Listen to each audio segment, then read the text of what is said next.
adventures. Just gone past Swindon East, heading for junction 13 on the M4 for Newbury. I'm off down to Bournemouth again.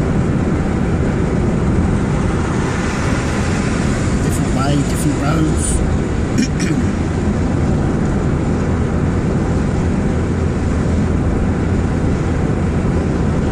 Surface spray on the motorway. It's been snowing on the hills just to the right of me.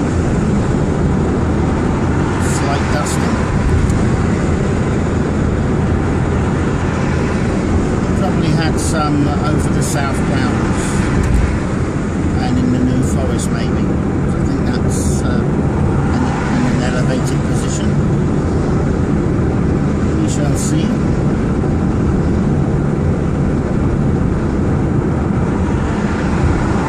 RC Copping Limited is ahead in the van. And what's in front of him? A Stobart truck, I think.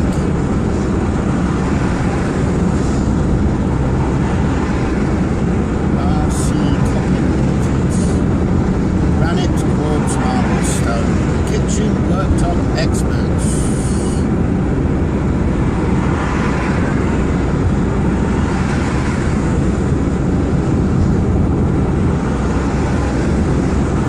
There's an advert for them on my YouTube channel. RC Copping Limited.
further away than I thought.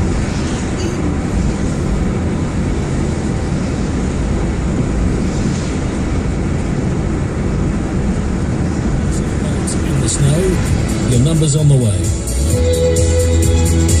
Reading versus Sheffield Wednesday. Hear the build-up and action. Saturday from 1. On BBC Radio Berkshire. Be part of it.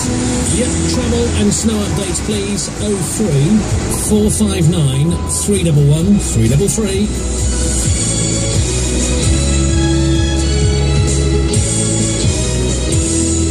Good afternoon, a very wintry Thursday afternoon at 4, your BBC News, Sarah Passmore. Berkshire's schools have done well in the latest round of league tables, but overall the number of underperforming secondary schools in England has more than doubled in a year. League tables show 330 schools failed to reach the benchmark of 40% of pupils getting 5 good GCSEs, including maths and English. Alan Jones heads up the Girls' Schools Association and is head teacher at St Gabriel's Independent Day School for Girls in Newbury. He gave one reason why he doesn't like the tables. These tables now only acknowledge first entry GCSEs. So if a pupil has worked very hard to do a retake and has done well to improve their final grade, that's not included in these tables. What sort of measure is that, and what message does that give to young people? A 3-year trial that will see some patients who go into cardiac arrest in Berkshire given a placebo by our ambulance service is being criticised. The research is looking at whether the traditional shot of adrenaline is harmful, and it's been approved by the Research Ethics Committee. One of the trial leaders, Warwick University professor Martin Underwood, says to keep it scientific, the paramedics won't know what they're giving the patient. At the time that they're treating somebody who needs an adrenaline injection for a cardiac arrest, and I should emphasise here that if you need it for other things like anaphylactic reactions, allergic reactions, they wouldn't be part of the study. When the paramedics pick up the drug, they won't know whether they're injecting adrenaline. 1 mile to junction 30. Read more online at bbc.co.uk/Berkshire. Information from 3 of the UK's most sensitive semi-secret inquiries, including 2 fatal shootings by police, has gone missing in the post. The Ministry of Justice has confirmed that documents about the Mark Duggan, Azelle Rodney and Robert Hamill inquiries have been lost since early this month. The government has allocated an extra £10 million to help boost Berkshire's economy. The money, on top of £100 million committed last year, will go towards increasing broadband coverage, improving transport links in Bracknell and building a new secondary school in Arborfield. Tim Smith, the Chief Executive Officer at the Thames Valley LEP, says it's good news. Where government has spoken in the past about devolution of funding, actually it's a reallocation of funding from local authorities and further education colleges, and it's down to the local enterprise partnership, which includes those partners, to fight for that money, as I said earlier, against the other 38 LEP areas. So if we're not securing this funding, then it's got to be found from somewhere else, and that's why it is such a big deal for Berkshire. Items seized at the Battle of Waterloo are going on display at Windsor Castle to mark the 200th anniversary of the battle. Meanwhile, the National Army Museum has also launched an online gallery displaying more than 200 artefacts, and they'll be touring schools to talk about the battle. Alwyn Collison, the project officer at Waterloo 200, described one of the more gruesome-sounding exhibits. It is the most unbelievable item. So this is Captain Holmes, he was called. He was shot in the back, his spine was damaged, and he died at Waterloo in order to have a little keepsake of her husband. Mrs. Holmes had his body dug up and boiled in order to get the flesh off, and then set with silver. BBC Radio Berkshire with Phil Kennedy tonight from 7. Mark Forrest. Now on BBC Radio Berkshire, it's Phil Kennedy. That is devotion, isn't it?